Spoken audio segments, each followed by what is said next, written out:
Hi everyone, welcome to the Mentor Jessica channel. My name's Jessica and I am your guide on this exciting journey. So on this channel, I dive into the world of living a meat-based lifestyle, exploring recipes as well as nutritional tips, and sharing the incredible benefits I've personally experienced. But that's not all. I'm also sharing my story with hypothyroidism and shedding light on this journey to wellness. So if you want to peek into my health adventures, hit that subscribe button and join our community. Thank you for joining me for my week 29 update. This week, I have a few things that we're going to cover. We're going to cover my shopping experience this week that happened on Wednesday. We're going to be talking about my fasting experience and how that 16-hour fast goal went for me this week. We are also going to be talking about my goals. Did I meet my goals? And then we'll wrap up by talking about my stall and my results, how things went there. So first, my shopping experience. I mainly just needed eggs. So I went to Sam's Club, and then my daughter had a science experiment that she's supposed to do at home to prepare for our class this next week. And so I went to Walmart because I needed a small amount of a few different food items. And my other daughter, Chloe, came with me shopping. It was something. So as we walked in, I was shocked at what I saw. As soon as we walk in the grocery section, we see the produce aisle. So I have a video here that I'm showing of how empty that looked. Okay, so in her video, this is my daughter taking the videos, so it's not as wide range as I would have normally gone, but I had her in an area and I was paying attention, making sure no one ran into her as she was taking the video. And in the video, you can see all the shelves of the produce were empty. And yes, there were some people there that were doing some cleanup. There were a few things that were moved out into the center, but even a lot of the things in the center aisles where the produce sits was pretty empty. And she didn't get videos of that. I thought she did, but she didn't. So that was the first thing we saw when we walked in.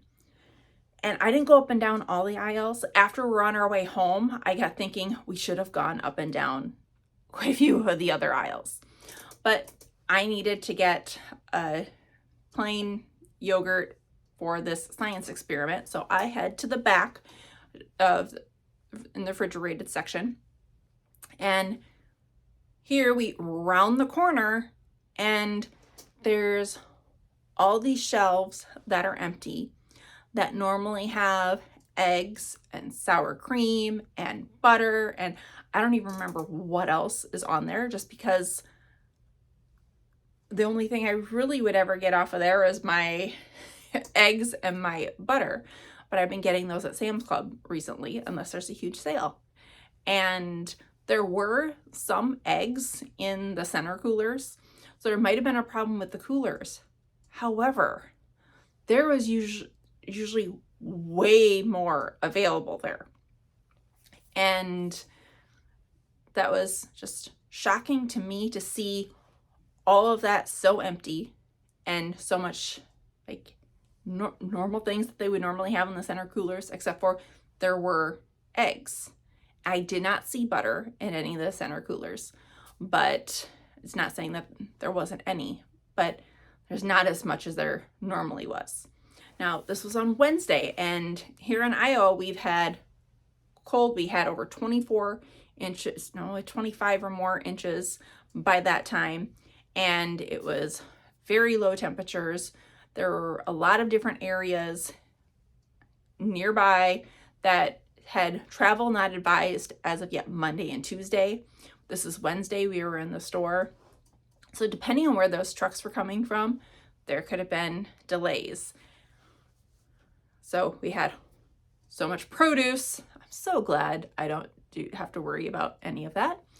And then I got my eggs at Sam's Club, and that there was quite a few of, in the big boxes of 90, there was quite a few of those that were gone. There was only 5 boxes left.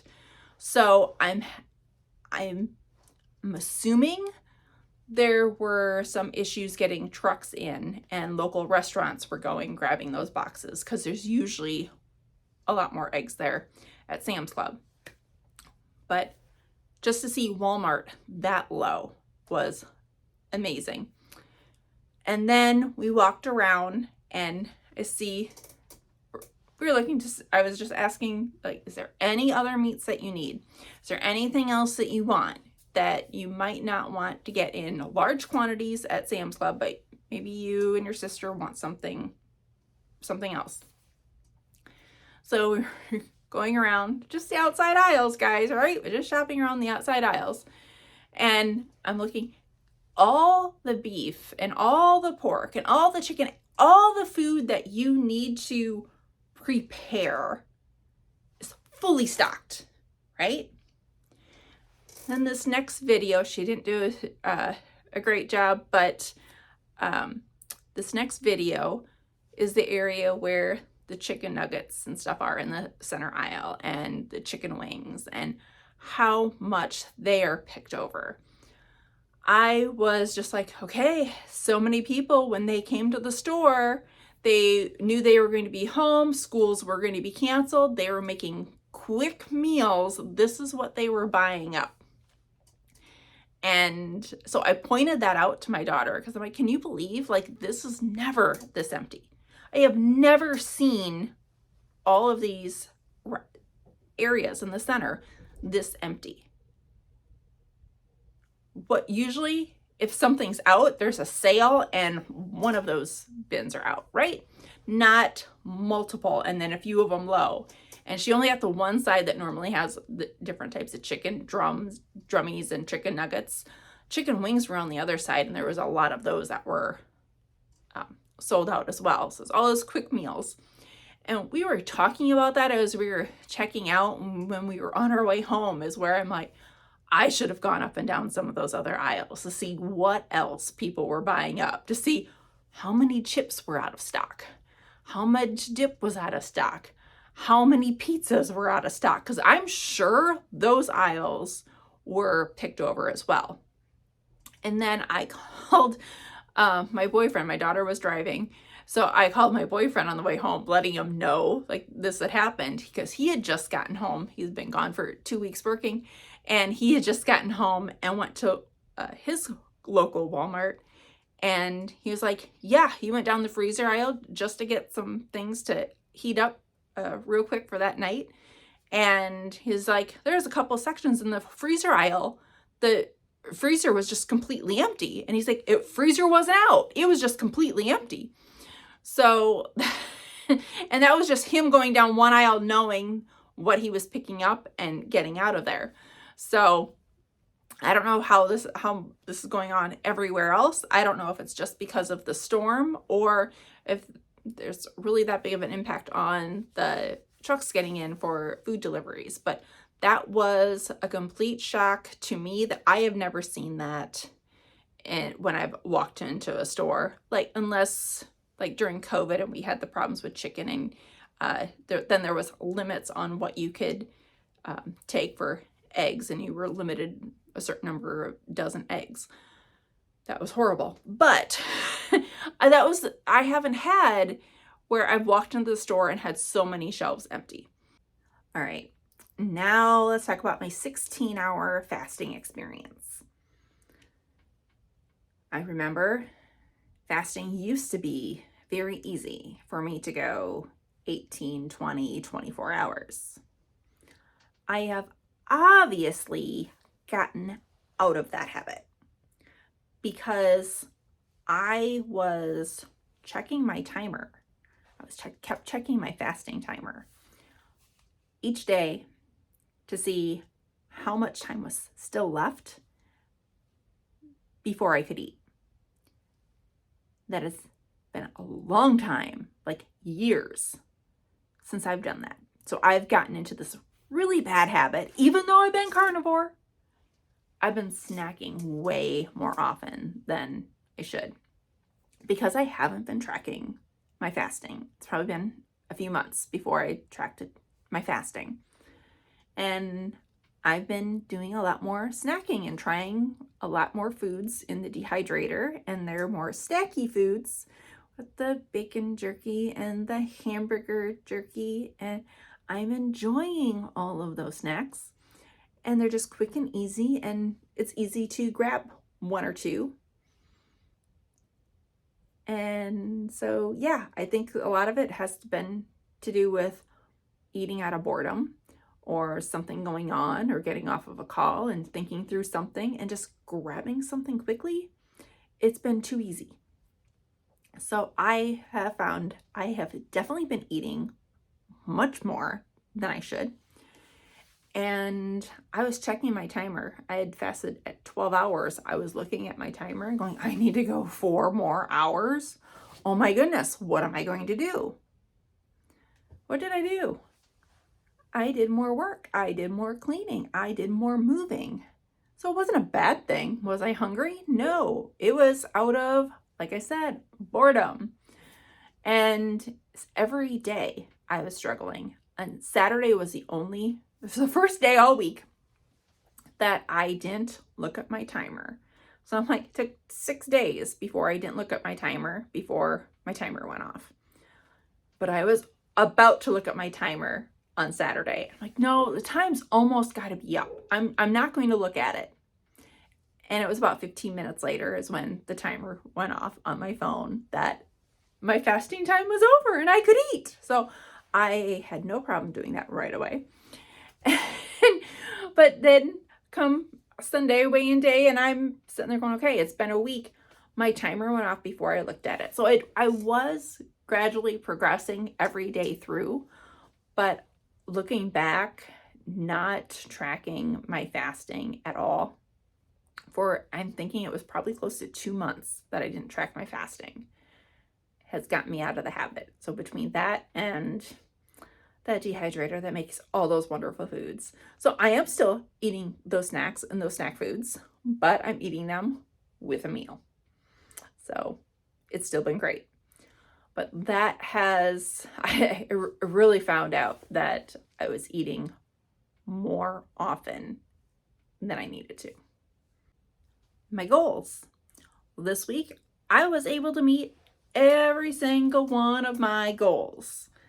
Moving was much easier when I'm pacing back and forth, waiting for my timer to go off, telling me I can eat. So that was one thing that really made it easier. Another thing, my exercise goal, I had no problem hitting that goal because I would do a somatic exercise while I was waiting. I would lift weights while I was waiting. I would jump on my rebounder while I was waiting. It was much more active, and I had my exercise ring closed. I think all day. I think I had it closed for 5 days. It might have been all 6. I didn't really pay attention because once I hit it, I was like, okay, good, I met my goals. But if I didn't hit them all 7 days, I hit them. I was close. I did hit them 6 because it was so much easier. I had more energy, mainly pacing back and forth, waiting for food. And then my sauna goal, it's cold. It's still been negative temperatures. Even today, it's supposed to warm up the beginning of this next week. And when I say it's supposed to warm up, we're supposed to get sleet and rain. And then as the temperatures dip below freezing, snow. So more snow to shovel. So there'll be more exercise I'll be able to get this week. Yay! All right, my results. How did I do this last week with fasting? Did it help me? Did it break through my stall? I'd say it helped. Why do I say it helped? Because this week's results, I lost 1 inch and I lost 2 pounds. I call that success. Now my results since starting carnivore, I am now currently to date, I have lost 10 inches and I have lost 11 pounds. Now, I'm still not where I was like back in, I think it was October. I had my all-time low in inches and all-time low in pounds, but I am waiting to get there now that I'm doing my fasting and realizing I was overeating. I am on track. I feel like I'm on track, and I will be looking forward to hitting those goals. So that's my next thing. Get back to where my all-time low was for weight and inches this last year while I've been on carnivore, and then we'll head on to the next set of goals.